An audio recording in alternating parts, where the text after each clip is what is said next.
Meus prezados irmãos, o primeiro vídeo que eu coloquei, que eu postei, foi bem aceito pelos irmãos e uma irmã chegou até a dizer que fica mais claro para ela entender a mensagem. Então nós vamos prosseguir fazendo os vídeos, tá? E vou postar também alguma coisa escrito, porque aí pode juntar as duas coisas, o escrito e o vídeo. E também os irmãos podem, alguns que não me conhecem, podem passar a me conhecer, né? Desculpe, eu estou com um pouco de dificuldade ainda com respeito aos dentes para falar, mas isso não vai me impedir. Então, meus irmãos, no primeiro vídeo que eu fiz, eu falei sobre a parábola do semeador. Coloquei aqueles pontos mais importantes.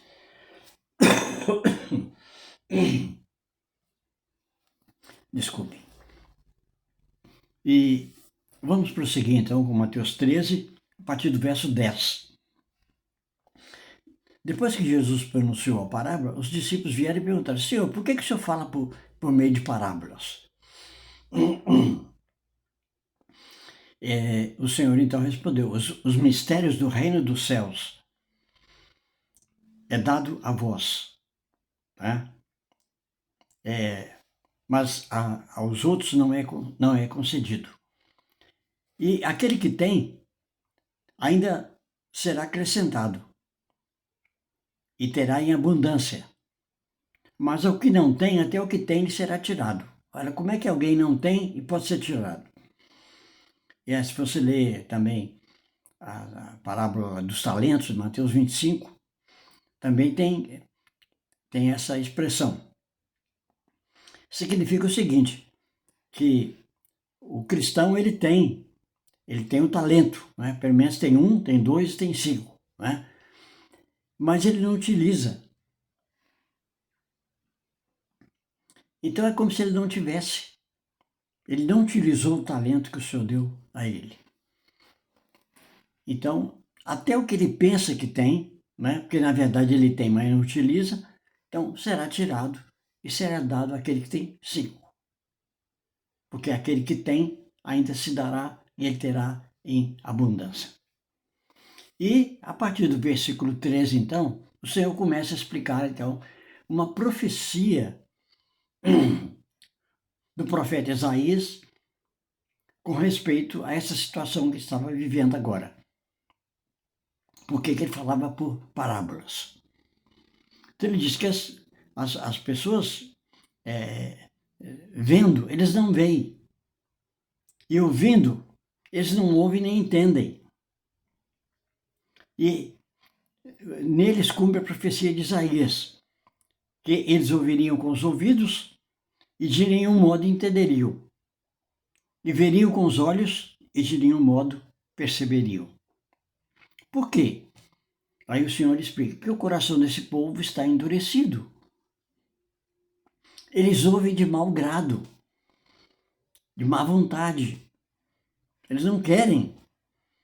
Então o Senhor fala por parábolas, porque todo aquele que tem interesse, ao ouvir a parábola e não entendendo, ele vai atrás do Senhor e diz: Senhor, não entendi, me explica. E então ele vai falar de maneira mais clara. Então, o que nós temos aqui do verso 13 até o 17 é, na verdade, um julgamento. Né? É consequência de uma atitude das pessoas que ouviam a palavra do Evangelho da Salvação. E então depois ele, a partir do verso 18 até o verso 23, o Senhor vai explicar, ele vai dar uma explicação da parábola do semeador. E aqui então começa a clarear para nós, né? Porque lá diz que o semeador saiu a semear, e semeou a semente, né, pelo caminho do solo pedregoso, no meio dos espinhos, em boa terra. Mas aqui agora ele vai dizer o seguinte, que essa semente, essa semeadura aqui, ele diz, a parábola do semeador é os que ouvem a palavra do reino e não a compreendem. Então é a palavra do reino. Se você ler a mesma parábola em Lucas, ele vai dizer a palavra, a semente é a palavra de Deus. Mas aqui é a palavra do reino. Tá? Porque alguns podem dizer, irmão Deus, está vendo? Aqui está falando que o crente ele recebe uma semente que é a palavra. Não, irmão. Ele ouve a palavra do reino. Tá vendo? E aí, ele não entendendo a palavra do reino, isto é, e Jesus um dia vai voltar, vai reinar aqui na terra no milênio, mas isso não é dado a todos. Nas 7 igrejas, no Apocalipse 2 e 3, você tem lá os vencedores. Né? Então a pessoa precisa, ele precisa vencer esses 3 inimigos. Satanás, a carne e o mundo. Tá? Então ele diz, quando o salvo ele ouve a palavra do reino e não a compreende, aí vem o maligno e arrebata o que foi semeado no seu coração. Então, é a palavra do reino que é semeada no coração. E aí, quando ele dá a explicação, este é o que foi semeado, a palavra este aqui é igual ao inglês. Se você falar he, é ele, pessoa. Se você falar this, T-H-I-S, this, isso, pode ser também traduzido como este, mas é coisa. Mas aqui a palavra indica que é pessoa, é ele. Este é o que foi semeado pelo caminho. Ou seja, a palavra do reino que ele recebeu se torna como aquele caminho. Que de tantas pessoas passarem para lá e para cá, ele gasta o mato, a relva. Tá vendo? E a semente, quando ela cai ali, a ave do céu ela vê. E ela tem condição de ir lá e pegar a semente. Né? E aí Jesus falou que isso é Satanás. E também esse salvo, ele não somente, ele enfrenta o inimigo que é Satanás, mas enfrenta também a carne, que é o solo pedregoso.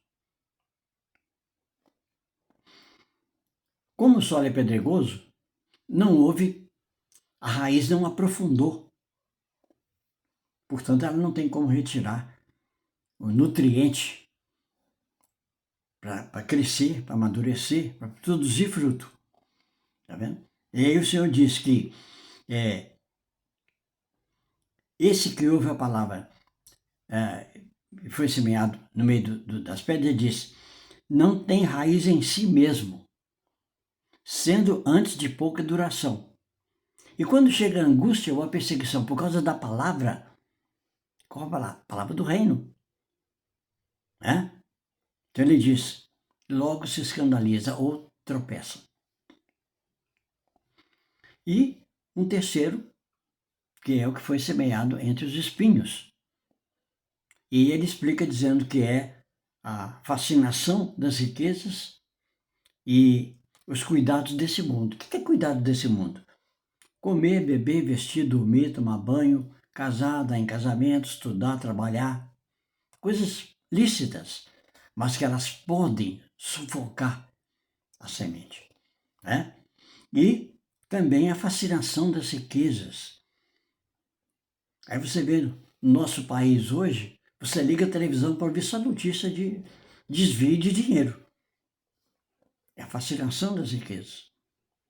Todo mundo quer viver uma vida fácil, né? Abundante no sentido de prazer, viajar para onde quer, comer o que quiser, ter o carro que quiser, viajar de avião. E, em quarto lugar, ele diz, o que foi semeado em boa terra. Mas, irmãos, aqui não é a terra que é boa. É a semente. Porque a terra aqui, no verso 38, no mesmo capítulo, Jesus diz que o campo é o mundo. Então, os lugares mais difíceis hoje, né, onde há mais perseguição, né, como na Índia, na China e outras partes do mundo, nos países árabes, o cristão é perseguido, entendeu? São onde os cristãos têm a vida espiritual mais abundante, mais rica, mais forte. Então não é o problema, não é a terra. A terra se torna boa porque a semente é boa. Tá? A boa semente são os filhos do reino. Quando ele ouve a palavra do reino, ele é fortalecido, capacitado a vencer os três inimigos: Satanás, a carne e o mundo. Prosseguindo, veio a segunda parábola, a parábola do joio. Tá? E os irmãos vão ver que vai do versículo 24 até o versículo 30. Você vai logo de início, ele vai mostrar para nós que essa interpretação da parábola do semeador é correta. Porque diz assim: outra parábola lhes propôs, dizendo: o reino dos céus é semelhante a um homem que semeou boa semente no seu campo. Boa semente. Tá vendo? A boa semente está aqui, ó, no versículo 23. Né? É o que foi semeado em boa terra, é o que ouve a palavra, e ele frutifica a 100, 60 e 30 por um. E a outra coisa, irmãos, importante de observar aqui, é que na primeira parábola está falando da obra do Senhor Jesus. Então não diz que o reino dos céus é semelhante ao... Não, não. Nós não temos essa expressão. Tá? Então ele começou a semeadura e ele só semeia boa semente, só semeia trigo. Mas agora, irmãos, a expressão que está aqui, o reino dos céus é semelhante, em inglês, nas traduções que eu tenho e que eu examinei, a expressão é has become, ou seja, se tornou. Não era, mas veio a ser. Tá vendo? Então, esse reino dos céus vai aparecer nas demais parábolas, nas 6 parábolas. Tem a sétima, que é a parábola do semeador, não tem, e na 8ª, que também não é a parábola do reino, é do escriba instruído. Então ele diz aqui que o reino dos céus se tornou semelhante a um homem que semeou boa semente no seu campo. Ou seja, o Senhor Jesus, ele semeia o salvo, que ele considera como boa semente, no seu campo. Olha, o campo é o mundo. Tá? Lá no Salmo está escrito lá, do Senhor é o mundo e a sua plenitude. O mundo e aqueles que nele habitam. Tudo pertence ao Senhor, ele é o Criador. Mas, enquanto os homens dormiam, veio o inimigo desse homem, dono do campo, e semeou o joio. Quem são esses homens que dormiam? É aquele que deveria ser uma boa semente, produziria fruto a 100, a 60 e 30 por um. Você planta uma semente e ela dá 100, dá 60 e dá 30. Tá? Mas enquanto eles dormiam, o que quer dizer dormir? Dormir na Bíblia só tem 2 significados. Ou é morrer fisicamente ou é cair espiritualmente. Então aqui não se aplica morrer fisicamente. Então esses que dormiam, eles caíram espiritualmente. Ou seja, foram vencidos por Satanás, pela carne ou pelo mundo. Ou pelos 3. Então Satanás é o inimigo que vem, né? Ele retira, ele semeia o joio no meio do trigo. Outra coisa, irmãos, a interpretação popular ensina que isso explica por que na igreja tem mistura de salvo e não salvo. Não, na igreja não. Aqui é o campo. é o mundo. É algo que aconteceu no mundo. Na igreja, no sentido bíblico do termo, que a igreja é o corpo de Cristo. Tá vendo? Não está falando aqui de denominação, de grupos. Não. Aqui está falando da igreja, corpo de Cristo. O corpo de Cristo só tem trigo, só tem boa semente. Não tem joio. Então, há um fato que aconteceu na história que é oposto disso que está aqui. Porque os servos, quando ouviram aquilo, disseram: Senhor, então o senhor quer que a gente vai lá e arranca o joio? Ele falou: não. Agora vocês não vão saber fazer a diferença. É preciso deixar os dois crescer. E quando eles estiverem crescidos, amadurecidos, então aparece claramente o que é trigo e o que é joio. Então, meus irmãos, na história tem um movimento que foi chamado de Santa Inquisição. Quando a Igreja Católica Romana tentou separar o joio do trigo. Só que o que ela fez? Ela arrancou o trigo e deixou o joio.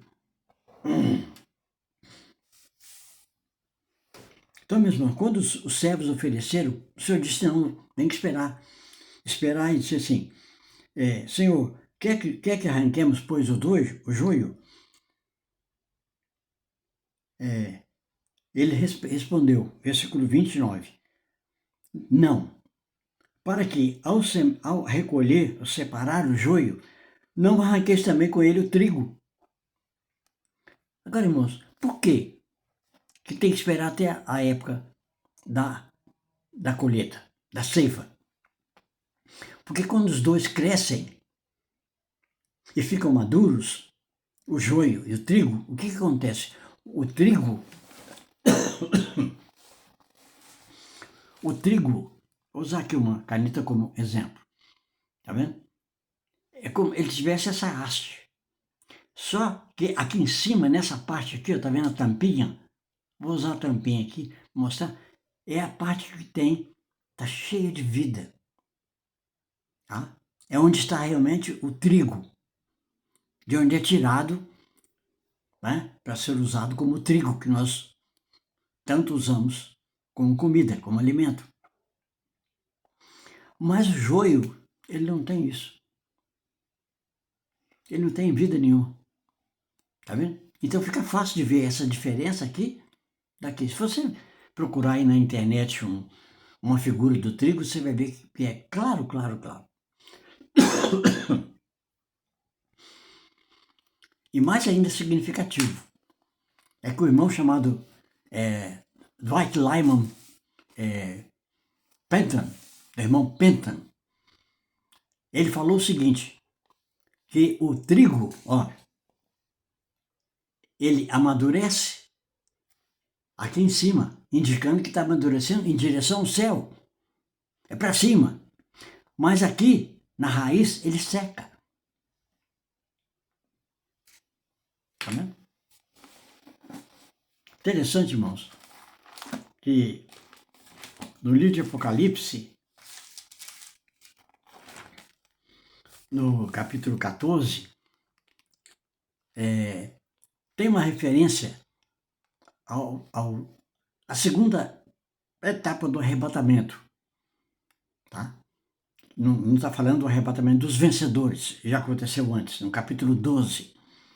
Mas aqui agora, no capítulo 14, diz assim, capítulo 14, verso 14. Olhei e eis uma nuvem branca e sentada sobre a nuvem um semelhante a filho do homem. Ou seja, Jesus já desceu do trono, já está nas nuvens. E ele tem na cabeça uma coroa de ouro e na mão uma foice afiada. Outro anjo saiu do santuário gritando em grande voz para aquele que se achava sentado sobre a nuvem. Toma tua foice e ceifa, pois chegou a hora de ceifar, visto que a seara da terra já amadureceu. Ó, tá vendo? Então antes não estava maduro, por isso não foi arrebatado. Apocalipse 12, o filho varão. Tá? Mas agora amadureceu. Só, irmão, que essa palavra amadureceu, na tradução em inglês, secou. E algumas traduções em português também. Tá vendo? Então o trigo, quando ele amadurece para cima e seca para baixo. E aí, então, o que estava sentado sobre a nuvem, que é o Senhor Jesus, passou a foice sobre a terra e a terra foi ceifada. Muito bem. Então, meus irmãos, aqui o irmão Penton falou, né, do significado natural que o trigo ele seca em direção ao céu, ele amadurece em direção ao céu e seca em direção à terra. E agora, então, fica claro o que são os dois. Aí o Senhor disse: deixai-os crescer, trigo e joio, juntos até a colheita. E no tempo da colheita direi aos ceifeiros: ajuntai primeiro o joio, atai-o em feixe para ser queimado, mas o trigo recolhei-o no meu celeiro. Então, eu preciso mostrar para os irmãos aqui um outro trecho do mesmo capítulo de Mateus. E lembrar o seguinte, que Jesus vai falar 4 parábolas.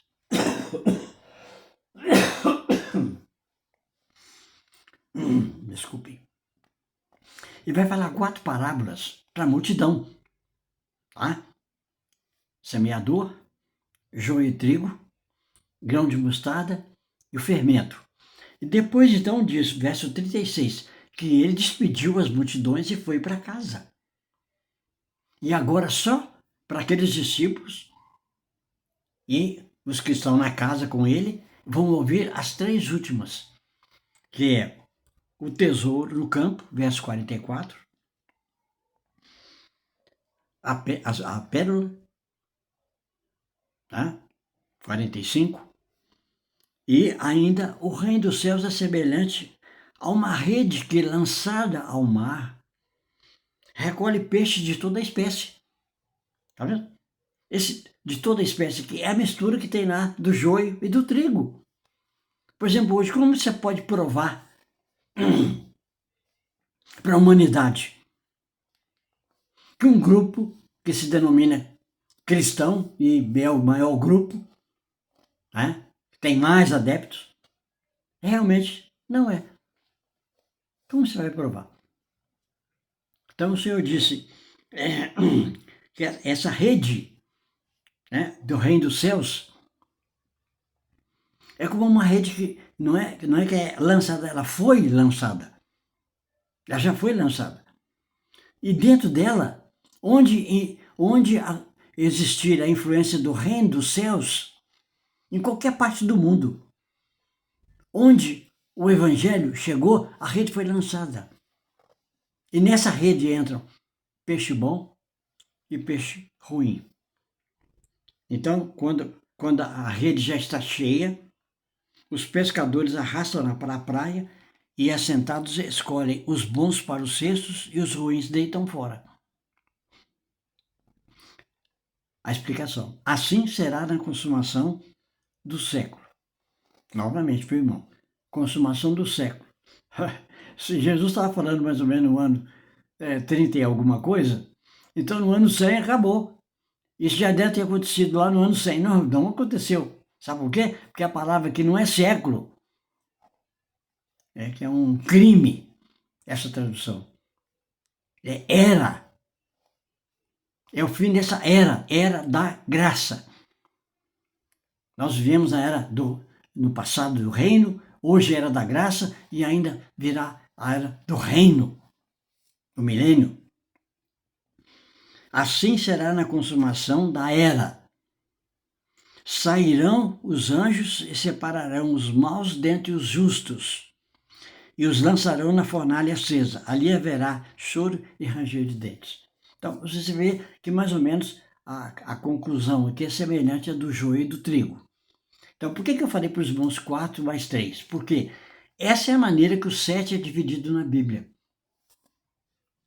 Quando o 7 é dividido em 4 e 3, significa que 4 é o número da criação. Norte, sul, leste e oeste. os 4 cantos da terra. Mas quando você tem 4 e 3, significa que vai caminhar para aquilo que é de Deus. Ou seja, Deus vai interferir. Tá? É o que acontece aqui com as parábolas. Mas quando você chega em Apocalipse 2 e 3, por exemplo, deixa eu procurar aqui. Apocalipse 2 e 3 fala sobre a história da igreja. Aí, infelizmente, muitos irmãos não observam isso, né?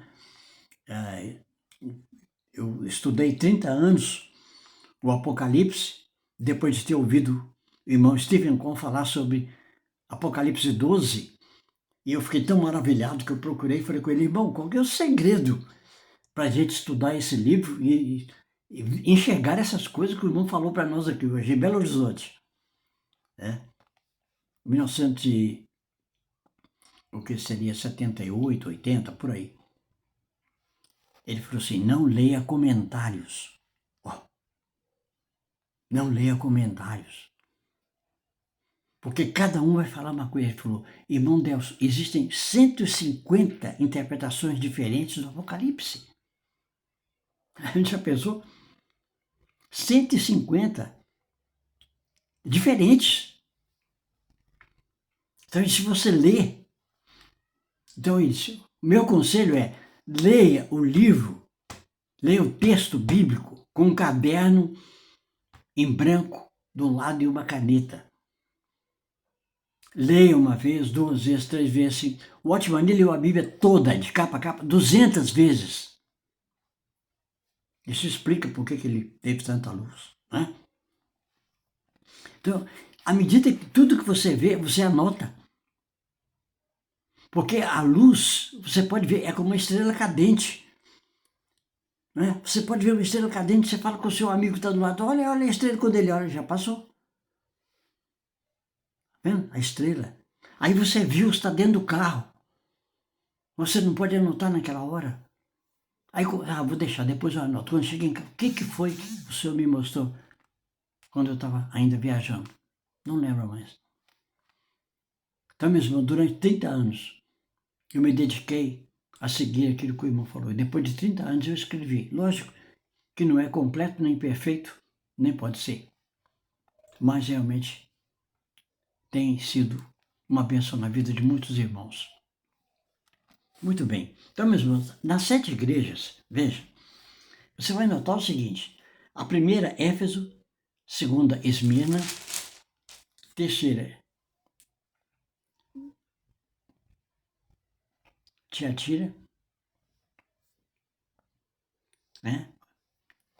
Todas elas, diz assim, ó, Éfeso, capítulo 2, verso 7 de Apocalipse. Quem tem ouvidos, ouça o que o Espírito diz às igrejas. Ao vencedor. Quem tem ouvidos, primeiro. E ao vencedor.